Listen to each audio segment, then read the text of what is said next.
सरकार बाबा ने आँख बंद किया, मुस्कुराए और बोले कि मूर्ति की जो महत्वता होती है वो पुजारी से होती है।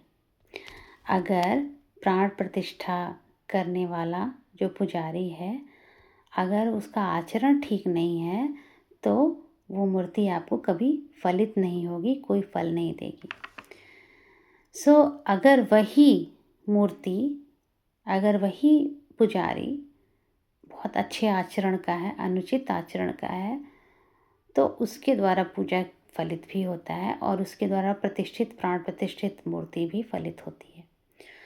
इसी प्रकार कहा जाता है कि हर मंदिर, हर दरवाजे पे सर नहीं झुकाना चाहिए, क्योंकि जो मूर्ति होती है ना, वो आपके तेज के 6 भाग में से 5 भाग वो मूर्ति खींच लेती है, जो कि अनुचित व्यक्ति जिसका प्राण प्रतिष्ठा किया रहता है।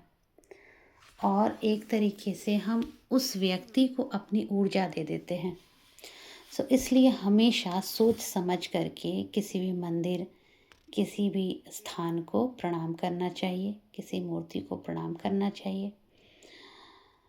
मुझे तो ऐसा लगता है कि हमारे गुरुदेव जैसा बताते थे कि अपने घर में पूजा आप पहले कीजिए। आपके घर में आपके देवी देवता प्रसन्न हैं तो आपको बाहर किसी के सामने नतमस्तक होने की ज़रूरत नहीं पड़ेगी। जो देवी देवता बाहर है वो आपके घर में भी हैं, आप उनको पूजा दीजिए, भाव से पूजिए। जो कुछ भी आपके पास सामग्री उपलब्ध होती है उस जगह के हिसाब से, उस समय के हिसाब से आप उनको अर्पित कर दीजिए। वैसे भी आप उनको क्या दे सकते हैं?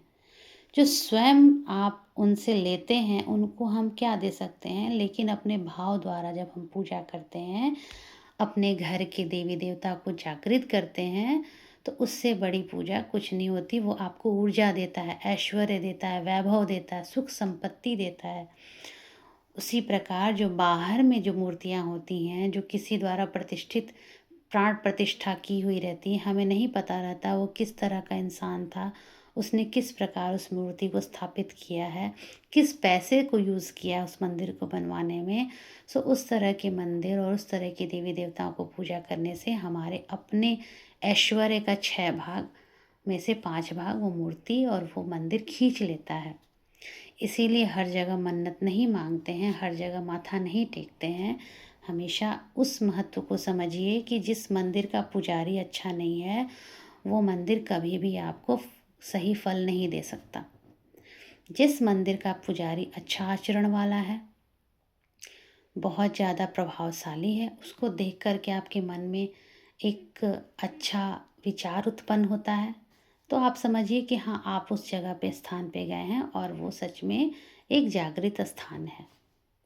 तो उसी तरह बहुत सारी पुरानी मंदिरें हैं जो कि आज भी पूरे विश्व में विख्यात हैं। आप वहाँ जाके दर्शन कीजिए।